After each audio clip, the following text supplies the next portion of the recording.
Welcome to the Informed Pregnancy Podcast. I'm your host, Dr. Elliot Berlin, and with me today, Claire Holt. Welcome back. Thank you for having me. Man, last time we saw you, you were like... I was big. Yeah. I was ready to go.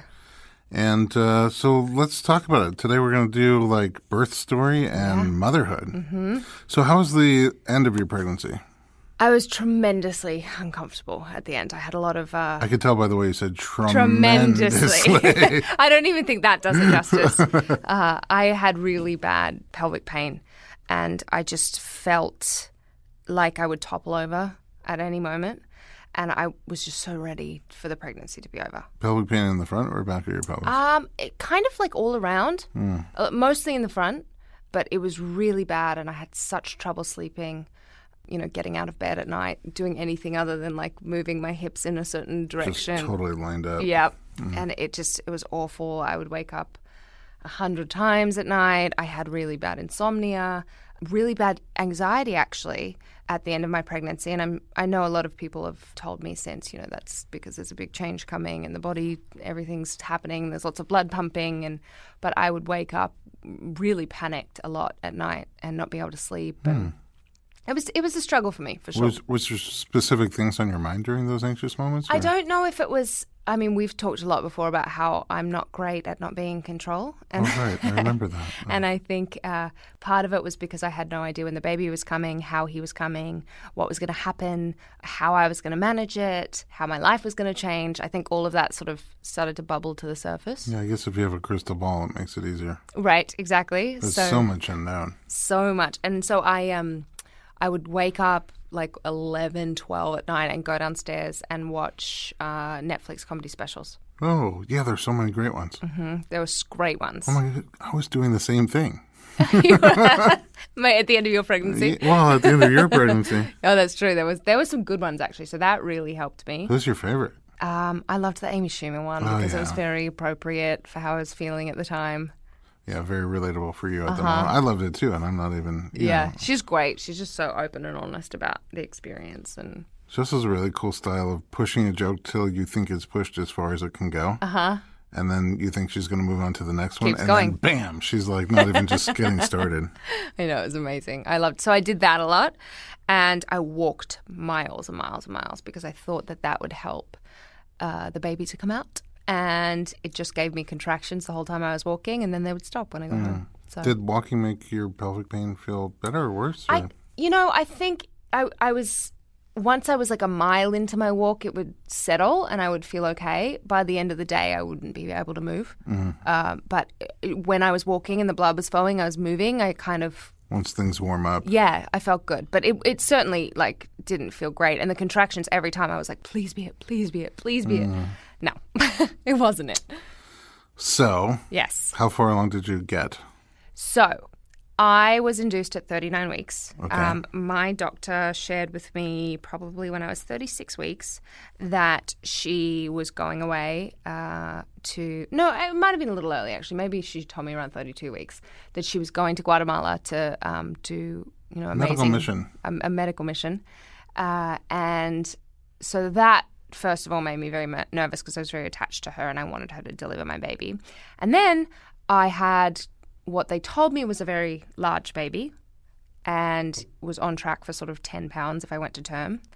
And also there were some things that they picked up in a scan, a growth scan towards the end of my pregnancy that they couldn't really see when he was in utero. So they couldn't measure some things in his heart when he was in there.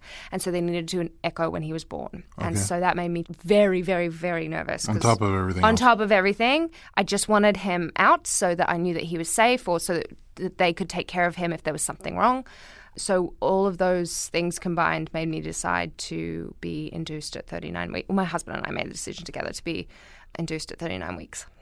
Other than walking forever, were there other things you tried to everything. I tried bouncing on the ball. I tried, I'm trying to think of what they are now. I went to the foot spa every day. I was like, just press on all the points, do it. Now in my next pregnancy, I'm going to have foot massages the whole time. Through your pregnancy. Because it didn't do anything. Absolutely nothing. I had a lot of acupuncture. So I tried sex. That didn't work. All of the things that they tell you to try to get the baby out, I tried. And When you were 39 weeks, I did have my membrane stripped, though, actually, on the day that I was 39 weeks. oh, that was the beginning of it all. Yes. Okay. Were you effaced and dilated? I was not very effaced, and I was a centimetre dilated. Okay. So I was still quite hard. Is that what they call it when you're not that effaced? Soft and hard? Or Not ripened yet? not ripened? I'm not really sure the terminology. Firm? Firm, yes. And yeah, only a centimetre. So, or maybe a centimetre and a half, actually. So my OB suggested that morning that she stripped my membranes, and that definitely started the process for me. I started to feel like mild little twinges here and there, but mostly I felt nauseous and I had some back pain. And then I lost my mucus plug that night before I went in for the induction. So irresponsible. I know. So I feel like it got the process started, and maybe if I'd have let myself labour at home, or if I hadn't gone in or whatever, I probably in the next day or so would have gone into labour.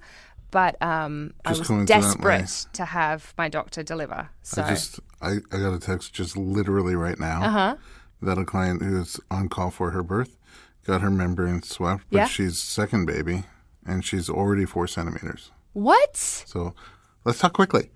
Already 4 centimeters because you have to go. Okay. No. It's her second baby. She's not in labor yet. She's just already 4 centimeters going into it. Like so that'll go quick. She's like 10 days post-due. Right. So when it goes, it's going to go fast. Lucky for her. Yeah, but anyway. But on your first, it takes longer. So it did. So the process sort of started. I started to get uncomfortable, I would say maybe 6 or 7 p.m. at night. And my dog, funnily enough, was following me everywhere. They know. He knew for sure. I went into a bathroom that I don't know why I went into some weird bathroom to have a shower. But he followed me in there and he wouldn't leave my side. And that's when I was like, oh, I guess this is probably starting earlier and maybe it'll be a very fast labour for me, which would be ideal.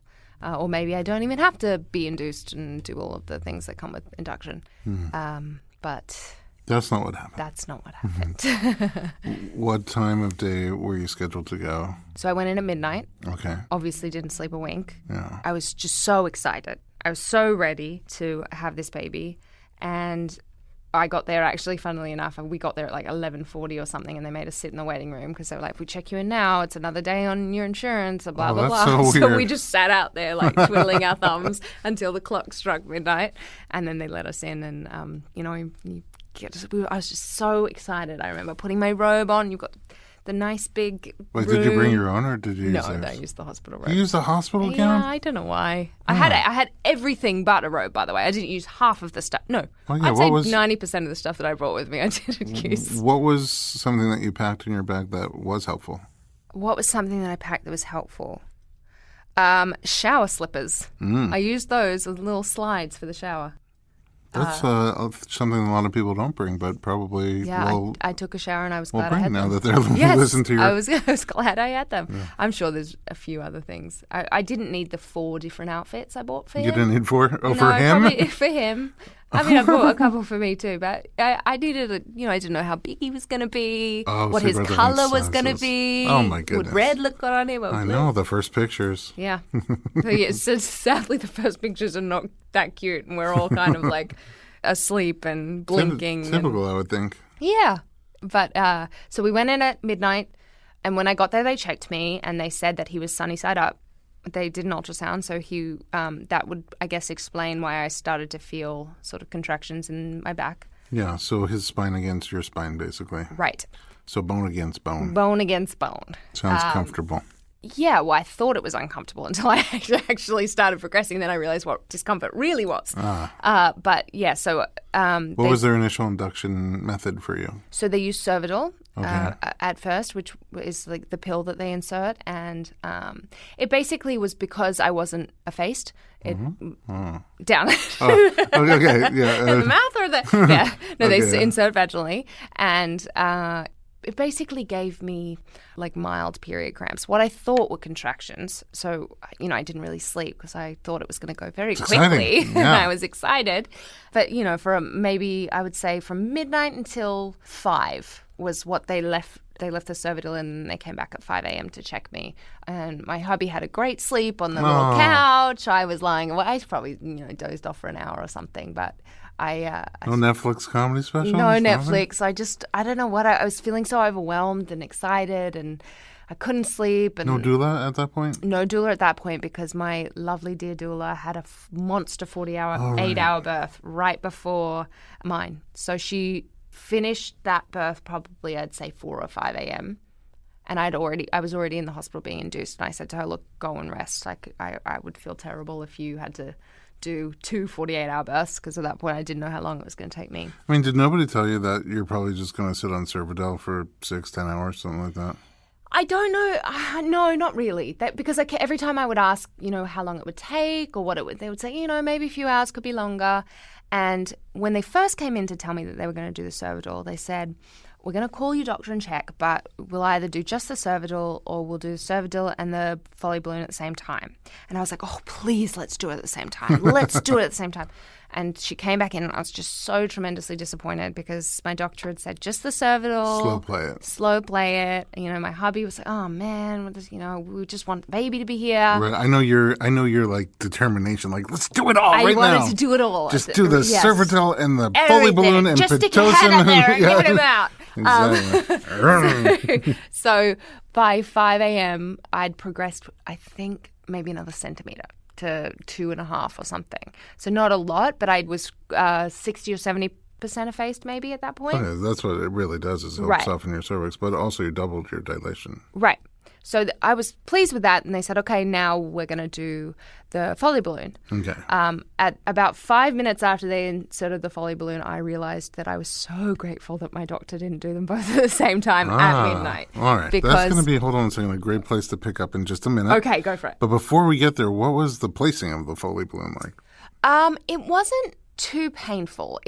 Basically, I guess they insert the balloon and blow it up once it's inside, and it's obviously supposed to help you to dilate. Right, so it's sort of like a pelvic exam, yes. Right? And then a little catheter, the end of it is inflatable. Yes. And because your cervix is open a little bit, they can go through to the other side with the head of that catheter, the inflatable part. Exactly. And then they usually flush it with water, and it fills up to about 4 centimeters. So the placing of it just felt like a regular pelvic exam? The placing of it was not painful. It was a little uncomfortable, but yes, it just felt like a regular pelvic exam.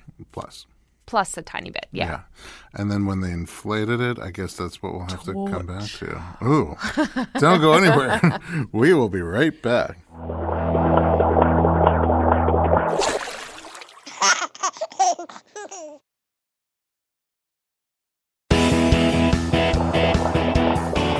Welcome back to the Informed Pregnancy Podcast. We're talking to Claire Holt. And boy, some people love balloons. I like some balloons. I did not like this one. Yeah. So what happened once it filled up?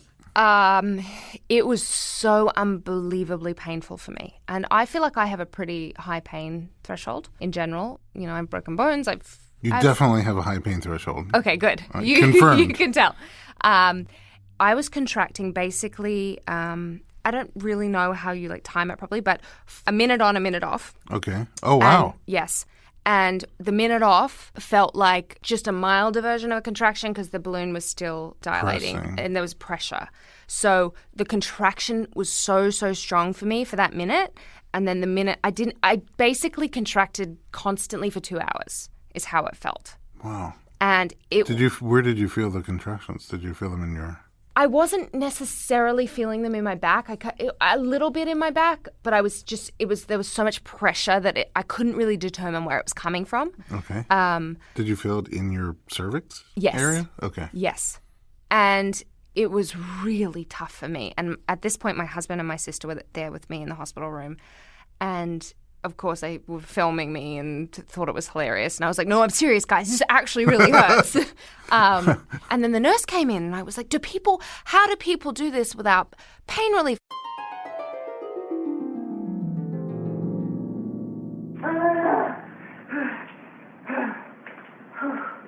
Oh my God. I just don't know why people would even do this without a drug. I feel like, I'm so early on. I'm not even that dilated. This is crazy. And she was like, oh, some people have fentanyl. And I was like, well, I don't want to have fentanyl. So, what should I do? She goes, yeah, just put a heat pack on your back or something. And I was like, but does anyone talk about how much this hurts? And she was like, yeah, they do. It hurts. Some people get the epidural before the balloon. And I was like, well, I don't want to do that because my plan had been to try and have a natural birth, which I knew was going to be difficult, unmedicated birth. It doesn't really work with an induction, but I was trying to do it without pain relief. No pain medicine. No pain medicine. And so at that point, I was like, okay, I'm just going to white knuckle it and I'll be okay. But this is crazy. Like, this is so, so, so painful for me. They told me it could take up to 6 hours to dilate me to 4 centimeters. And after 2 hours of it, I remember the nurse coming in to check how it was going. And I was like, I can't take this much more. This is unbearable. Like, maybe I'm just going to cancel the induction or whatever it is. Go to Guatemala. I don't know what I'm doing, but I don't want to do this. Catch up with your doctor in Guatemala next week. Exactly. Baby was totally fine the whole time? Baby was fine the whole time. Happy the whole time. So she came in at, this was at 7 a.m., I guess, and she goes, well, let me check and see where you're at. And she kind of tugged on the balloon, which is what they do to see how far along you are. And she said, okay, I think it can come out. I think you're 4 centimeters, but I got to give it a real tug. And I was like, okay, I'm ready. And, I was gripping the edge of the hospital bed and she yanked and I yelled, which I'm not really a yeller, but that warranted a squeal. But when it came out, I felt such relief. The contractions were way less painful after that. Oh, really? And so not so much pressure on your cervix Not anymore. so much pressure on my cervix. They just felt bearable. They felt uncomfortable, but I was fine. Mm-hmm. So about an hour later, 8 a.m., my doctor came in that morning to check me, and she said I was at I was at 4 centimeters and I was effaced, and she could break my water, which I obviously opted for because I wanted anything that would have done anything to move it along. Yep. But I just also want to say, because I've seen a bunch of people have the balloon placed and sit on the balloon for a while, and it's so varyingly different from person to person. And I listened to one of your podcasts where they were talking about induction methods, and when the doctor talked about it, like, I didn't think it was going to be painful. Right. I mean, you're just wimpy. I guess so. I guess I'm a real baby. No, but I've seen people have it placed where the actual just placement of it looks miserably, torturously uncomfortable. And then once it's in, they're fine. Right. Literally no problem at all. You were sort of the opposite. Placing it was no problem at all. Yeah. But once they inflated it was. And I also have seen where there's like what seems to be like a 30 to 60 minute hormonal reaction to having all that stretch in your cervix at one point. Because there's stretch receptors there that in response to being stretched release hormones. So they have this big spike in hormone, and it makes them like shaky and anxious and, like a big hormonal surge reaction. And then they're fine after like 30 or 35 minutes. So everyone reacts a little differently to these interventions. Yeah, I remember all I was saying. Actually, my husband was filming me. And he goes, what did Dr. Berlin say? And I said, he told me not to get induced, and he was right. Oh, I didn't say don't get induced. No, you didn't. You just said, do you need to be induced? Yeah. And in my head, I thought, yes. Right. In reality, I probably didn't. And maybe I would have had a slightly different experience. It all ended up great. I had my beautiful son, but... Oh, you spoiled the ending. You were right in saying, consider all of the options instead of just going for that straight away. So, my personal philosophy on it is that it's always a personal choice. Right. What are the pros and cons of each choice? When there's a medical consideration to induction, then, some of the benefits of waiting don't really matter that much. And when there isn't, then some of the benefits of waiting really do matter. Exactly. more. And I think you were telling me this when I had just said my doctor's going away. And there had been no other... We didn't know about the... We didn't know about the... diagnosis issue that you would have to do afterwards. Exactly. But, I feel like there was absolute merit to everything that you said. And maybe he would have turned and been the right way coming out and all of those things. I don't know. Everything I learned from watching South Park. So. Right, smart. Well, thank you. All right, back to you. Okay. So... it's out. It's out. I feel tremendous relief. I feel like I could do this forever. And then she breaks my water, and it starts to get quite intense at that point. What does it feel like when she breaks your water? I didn't feel any pain, really. She just like another check, another internal exam, and she nicked it, and I felt an obvious Oh, you felt the gush? Yep, which I thought was really cool and exciting because Next step. And she said, okay, you're going to start feeling it a little more now. It should progress quite quickly. After doing this, I'll come back and check you in a few hours. So that must have been, I guess, 8 a.m., 8 or 8:30. And at this point, I'm texting with my doula, and I'm still saying, I'm good. I can handle this. You need to rest. Maybe come in an hour or two, but don't worry, I'm good. And I don't think I'm going to have this baby in the next hour. So you got time to get here. And then probably an hour later, it got really intense for me. In what way? I felt like it's every muscle in my body I had to contract to be able to make it through the contraction. You had itself. To contract? Like I felt like I had to tense every single muscle to be able to withstand the contractions. But isn't it usually the opposite? Yeah. I think so. But for me, and I don't know if it's because it's how I've handled pain in my life or pain through exercise or any kind of physical feat that I'm undertaking, I felt like I had to grit through it. And I wasn't great at just relaxing. Every time I tried to relax through the contractions, I felt like my body would break and my back would break. Yeah. I felt like my back would break. But back labor is a little different, though. Right. Because your baby's pushing so hard on your sacrum with their head that it does get pushed beyond its normal point, physiological point, and then it feels like it's breaking. So I bet by you engaging your core a little bit, because you still had core muscles at the very end. Right. You specifically. I did. They didn't tear either. I bet by engaging your core a little bit, you're probably the effect of what normally we do with counter pressure against your sacrum. Oh, I bet. I didn't even think of that. And so you don't feel like you're going to break. Right. So that's how it felt for me. And but it's also kind of violent that way when you're fighting yourself so hard. It and really you felt, blow through a lot of energy quickly. It felt violent. And it felt, it just felt like I remember saying to my sister, I've broken both my feet. I've had compound fractures. This feels like everything breaking at the same time. Oh, wow. And I was looking down the barrel of however many more hours of this, and I was just really struggling to understand how I could do it. And my husband was texting my doula and saying she's really struggling. And at this point, I'd had the epidural dangled in front of me a few times. And they come in? Yeah. Yep. How you doing with the pain, sweetheart? Can I help you with the pain? Can I get you something? Yeah. And every time I was like, no, I think I'm okay. I think I'm going to keep trying. I'm okay. And, my husband was massaging me and my sister was massaging me, but I just was really struggling. And my doula had said to my husband, because she knew what I was attempting, don't let her get an epidural. Don't let her say yes until I get there. We're going to try everything, all my measures when. She has a lot of tools on her tool box. A lot of tools when I get there. So she got there about 10:30 a.m. and I was really uncomfortable at this point. I think I was probably 6 centimeters. Dilate 5. I think they checked me around this point, and I was 6 centimeters dilated. So you're making progress. I made a lot of progress. Things are happening. Yep. And so she said to me, let's get you in the shower.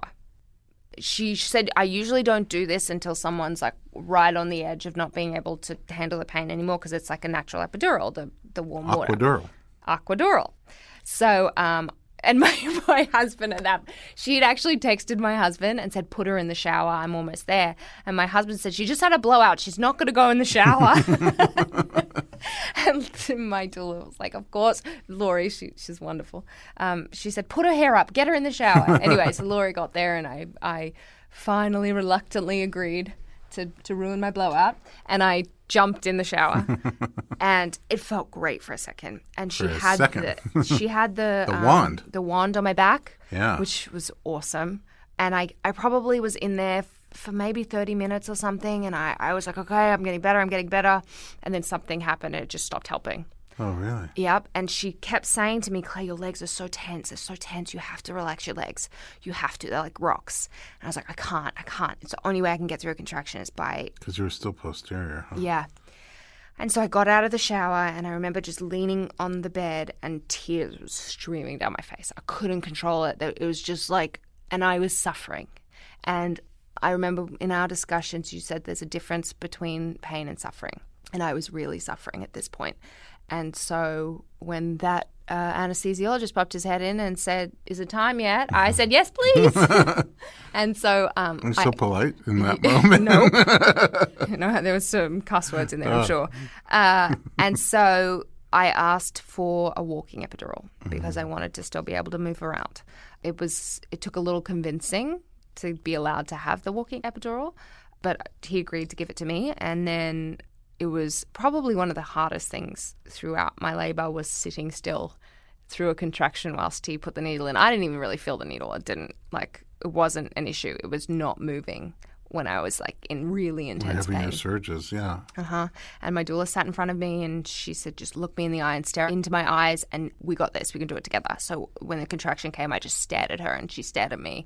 And somehow it got me through the contraction. I didn't move. My spine is still intact. I didn't have any liquid leaking anywhere or whatever could possibly go wrong. And I felt immediate tremendous relief. How you doing? Great.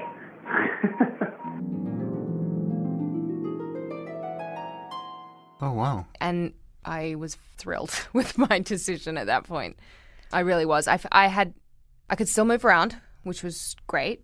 And I felt like I had the ability to try and progress my labor that way by rocking and bouncing, but it just took the edge off the pain. Yeah, that's all you needed. I guess in your case, most hospitals don't have a walking epidural. Right. It's not that common yet. And even if they do, they don't actually let you walk. I wasn't walking the halls. I wasn't allowed to do that. No, but you're on your feet. I was on my feet. So you're ambulatory and you have gravity working for you and movement. But just a lot of people listening, you can ask your providers if it's available, but in most places it's really not still. And really they just put in some pain relief medicines, placed the same exact way, but they put less of the medicine that makes you not feel pressure and things like that, so you can feel the ground against you and you know where your legs are in space. And for a lot of people it's a great tool, but usually when you're over the edge of suffering and just have lost it, from what I've seen, it doesn't help enough. Oh, really? Because I could still feel stuff and I still felt contractions and it wasn't as if I was pain-free, which actually for me made me feel like at least I was like part way to my goal. But I think you're very unique in terms of your mind control. Right. Like you're very practical. Like if I'm not feeling it right now, I'm okay right now. But I think most of us humans, when we get to that point of suffering, just taking off some of the intensity is not enough. It's not enough. It's physically enough, but we're too far gone emotionally. And so it doesn't help enough to let you relax. But for you, like, oh, that's what I needed. And so you were good. Exactly. For me, at least, and maybe it was a mind thing, and maybe if I'd done more mind preparation throughout my pregnancy, I would have been able to handle the contractions better. But once that happened for me, I felt great. It did, however, I think, slow down my labor, and we talked about how the bag of fluid that you get beforehand is what slows down the labor, right? Yeah, I believe that's what happens. In order to give you the epidural, they have to give you a full bag of IV fluid, and that kind of dilutes your hormones, so that productive pattern of surges that you're having kind of peters out sometimes. Right. And it takes a while to come back. And speaking of that, we're going to take a minute, and we'll be right back.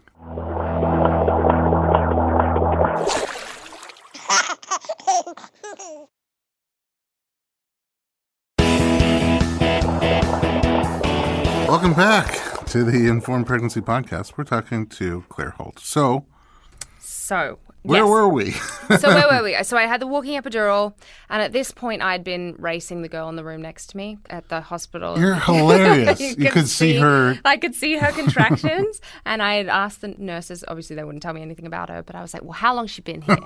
And they said, 2 days she's been here. I was like, great, I'm going to beat her. I'm going to have this baby before her. I'm going to do it in a day. And so at this point, I was feeling great, but my labor had slowed down a lot.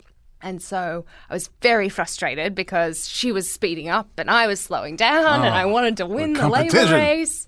But I felt great. So probably for the next, I would say 6 or 7 hours, I think I progressed maybe like 1 or 2 centimeters over that time. So now you must be like 8-ish. Yeah, I guess I was like 7 or 8. Yeah, 8, which is close. Yeah. And that's when the walking epidural started wearing off a little. And that's when I really started to feel intense contractions again. And you're back again? No. So during this period of like 6 hours where I had, after the walking epidural, my doula Lori had managed to flip the baby. Oh, I told you she has a bag of tools. She has a bag of tools. So she did all kinds of positions for me. And when I was on my right side, the baby was great. When I was on my left side, he struggled a little bit. His heart rate would drop. So I wasn't there for too long, but she put me in every position known to man. She used a scarf to sort of swing my belly side to side. Rebozo. Yes, that. And he turned the right way. Oh, amazing. So at that point, I wasn't having the back labor, but I was just feeling like really strong urges and like pressure and rushes and whatever. I don't even really know how to describe it because I feel like I started to leave my body kind of. Ooh. It was a very weird primal experience that I don't even know how to describe, and I'm not sure I really remember accurately. Is there still video? There's video. From There's the some whole pictures. thing? Yeah, Okay. I've got lots of video, but there's pictures of this point, and I just kind of I remember feeling very nauseous, and a lot of pressure and discomfort, and I was shaking a lot. I was like trembling, and at that point I requested the full epidural because I didn't think I'd be able to make it through the pushing stage with how I was feeling. And of course, I don't think you can have the walking, or at least the nerve pathways are different, I think he explained to me, or something. So it wasn't going to work the same way. And so I requested the full epidural, and I was really feeling a lot of pressure at this point. I think it was probably 9:30 at night or something. And so I got the full epidural. When you say pressure, you mean like pressure like you want to push? Yes. Pressure, rectal kind of pressure? Yeah, kind of just a heaviness, a really strong heaviness. And at that point, my contractions weren't really reading on the monitor. And so it looked to the nurses and to the anaesthetist. Oh, I'm sorry, that's what we say in Australia. Anesthesiologist. Thank you for translating. Yes, that it was going to be a while. So I got the full epidural, and the anesthesiologist said, you probably need to rest. Told my husband it might be a few more hours because the contractions were really not showing that they didn't look strong. Okay. But my doula had noticed this shaking, and the way I was looking and feeling and acting was really like primal. And she said, I think she's ready to go. And the midwife was kind of like, I don't think so, whatever. Well, we don't need to check her right now. The doctor will be here soon. She's just, finishing up her homework with her kids, which she told me. And I said, great. Anyway, they got to put the catheter in, which they need to do for an epidural, and they couldn't get it in because the baby's head was in the way. He was right in my birth canal, ready to go. No kidding. Oh, yeah, so they went to put in a urinary catheter because Yes. you can't walk anymore to go You can't pee. walk to go to the bathroom. So they couldn't do it, though. They couldn't get it in, which meant that I was 10 centimeters and totally ready to go. So my doula texted my doctor and said, we can't get the catheter in, and she rushed down. She was there within 2 minutes. She gets there really fast. Yeah, she got there so fast. She has a cape, I'm sure. She must. She's amazing. And she got to me and she was like, okay, you're ready to go. Let's do a practice push. And so she taught me how to do it, and I went to do a practice push, and it's just my husband and I in the room at this point, and the doula and the nurses. And she was like, no practicing. He's coming out. Wait. She ran out to get the scrubs. The cart wasn't even in, and they wheeled the cart in really quickly. And she got everything ready, and we were good to go. And then so that's when I started to push, and I couldn't feel my contractions at this point because of the epidural. Right. So I had to be told when to push, but the feeling of pushing, the sensation was just like I felt like I was going to explode, like burst. I was just pushing so hard because You felt it in your face like you were going to explode? My face just felt like I was going to pop. I was sure that I'd burst the blood vessels in my eyes and all. People do. I didn't, but yes. So I pushed for, I would say, maybe 5, 6, 7 minutes, and I got his head out. Oh, my goodness. Yes. That's so fast. Very fast. They asked me if I wanted to feel it because he had so much hair, and I touched it and was completely grossed out. And then Really? Yeah. I was like, nope, won't be touching that again. But then his shoulders were stuck, so he had shoulder dystocia. And he's a pretty big guy. So his shoulders were stuck like his head went back in? No, he just wouldn't come any further. He couldn't get further. When I watch back the video, it's interesting because she knew somehow. She was like, stop pushing, the doctor. And she was twisting his head from left to right to left to right. Like, which way are you going to come, little buddy? She was so calm about it. When I look at it, it looked like a pretty scary situation. When I watched the video back, I had no idea that was happening because she was really calm and everyone around me was really calm. And In the moment, you didn't know? In the moment, I didn't know what was happening. Did they give you instructions, like flip it? Well, you couldn't They really just move said, that don't much. move, don't push. And then she had said to the nurses, are you giving me, what's it called? Suprapubic pressure? Are you giving me suprapubic? And then she has these really tiny little hands, and she got her hand in there and she dislodged his shoulder. And then she was like, okay, I got it. You can push. Give me a push. And he came out. Wow. So it was a 10-minute. I could never be an OB with those gigantic hands. I'm very thankful for her tiny little hands because, I've heard that can be a tricky situation. But Yeah, we have a whole episode on dystocia, actually. And it can get scary and go on for a while. Right. And then it can turn into a big emergency. Right, that's what I hear. And when I look at it, it looks scary because she's really trying to twist his head back and forth and like move his body to get him out, and he's just not coming. And it took him a little while when he was out to sort of breathe and come to and cry. And she was very relaxed about that too. She was like, you're all right, buddy. You're going to breathe. And I was like, is he breathing? Is he okay? Is everything okay? You know, between the tears and, you know, the crazy, overwhelming feeling like I'd never experienced before. And then, you know, what felt like a minute, but was probably 10 seconds later, there was the beautiful big cry and he was there on my chest. I have a personal question, but you don't have to answer it if you don't want I don't to. mind. Did the person in the room next to you give birth before you or after you? I beat her. Yes! Did you like go in there in your face? We were kind of like right at the same time, I think. But she'd had a very long labor. I think she'd had 3 days or something. I think that's all your doctor had to do is to get over the dystocia. Would be like, oh man, her baby's almost out. Right out. And your baby would pop out like a cork. Totally. Yeah. But it was the most amazing. It's funny because I have some friends who are delivering any minute, and I'm jealous of them that they get to go through that. Oh, really? You want to go on the ride again? Yeah. I want to go. It feels like someone described it as going to war, and I don't mean it in a like a negative way, but it feels like you go into battle and it's just this amazing primal thing, and the reward you get at the end is beyond anything I can possibly describe. That's so beautiful. Unbelievable. How is adapting to motherhood in terms of all the things you have to do, like feeding a baby and stuff like that? Yeah, like nothing I ever imagined, and I thought I was a giant failure for the first month. For Really? Sure. Yep. I really struggled with I don't think I had postpartum depression in any way, but I definitely had the blues, and I definitely felt like I was doing everything wrong. I had tremendous anxiety about his health and his safety. He had swallowed a lot of amniotic fluid, so right after my delivery, it was probably 1 a.m, and I'd been up for almost 48 hours, and because I didn't obviously sleep the night before either. And he made this little sound like, and the nurse said to me, hear that sound? That's your baby choking on amniotic fluid. So if you hear that, you have to press the button here and say that my baby's choking, and we'll come in and we'll suction him. No pressure. And I looked at her and I said, I've been awake for 40. I can't do it. What if I sleep? She goes, you won't. You'll hear it. I was like, I can't do that. I'll take him. You have to take him to the nursery. So they took him to the nursery, and he came back 2 hours later for me to feed him with a sign saying "Gaggy Baby" on his bassinet. Should be like a onesie line. I know, my poor little Gaggy Baby. Are you a Gaggy Baby? Yeah, you But are. yeah, it was. That started it for me, and I really struggled with breastfeeding. I had trouble getting him to latch. I have an idea. Yes. I think you should be we've done a lot of before and after stories where we talk to you during pregnancy and then after you've had the baby. Mm-hmm. I feel like we should do a trio of... Let's do it. Anyway, three episodes with you and come back and talk about your motherhood experience. I feel like it's going to be just a whole... You're so animated and real.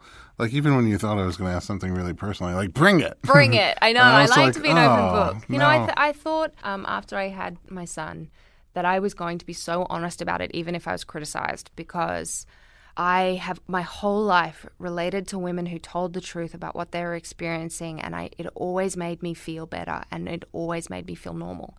And so I've really made it a point to try and talk openly and candidly about my struggles and things that I've found difficult, and I certainly found the transition to motherhood difficult, so I'd love to be able to come back and talk about it. I'd appreciate that. I know our listeners would too. Before we end this one, I do have two more questions for you. We were predicting, not me, but ultrasound was predicting your baby would be 10 pounds. Yep. What was the birth weight? 39 weeks, 8 pounds, 4 ounces. 8 pounds, 4 ounces? Yep. So He was not a 10-pounder. not a 10-pounder. And, it's sort of a dumb question, but in hindsight, which is sort of 2020, Right. if you can go back to the beginning and do it again, would you do anything differently? It's hard to say because I'm very, very thankful that Dr. Kaka delivered my baby, and I'm very thankful that when he came out and he had the tests, he was fine and healthy. Well, that was another question. So you did all the tests and Yes. everything's clear. He's good, and that was a tremendous relief for me. Would I, if there weren't those issues, electively be induced at 39 weeks? Probably not. I think I would have waited to give him the chance to come on his own.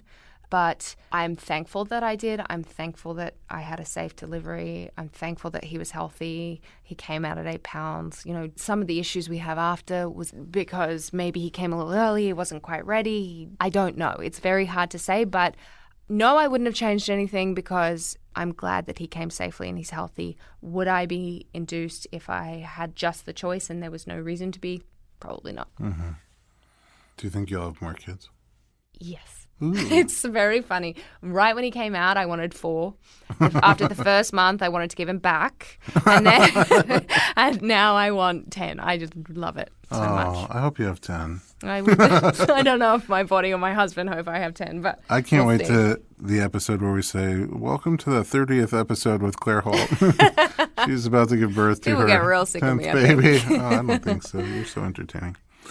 Well, thanks again for being here and Thanks for sharing your having story. me. Beautiful story. Thank you. And congratulations. At home, thanks for listening. If you would like more of this type of media, visit our website, informedpregnancy.com.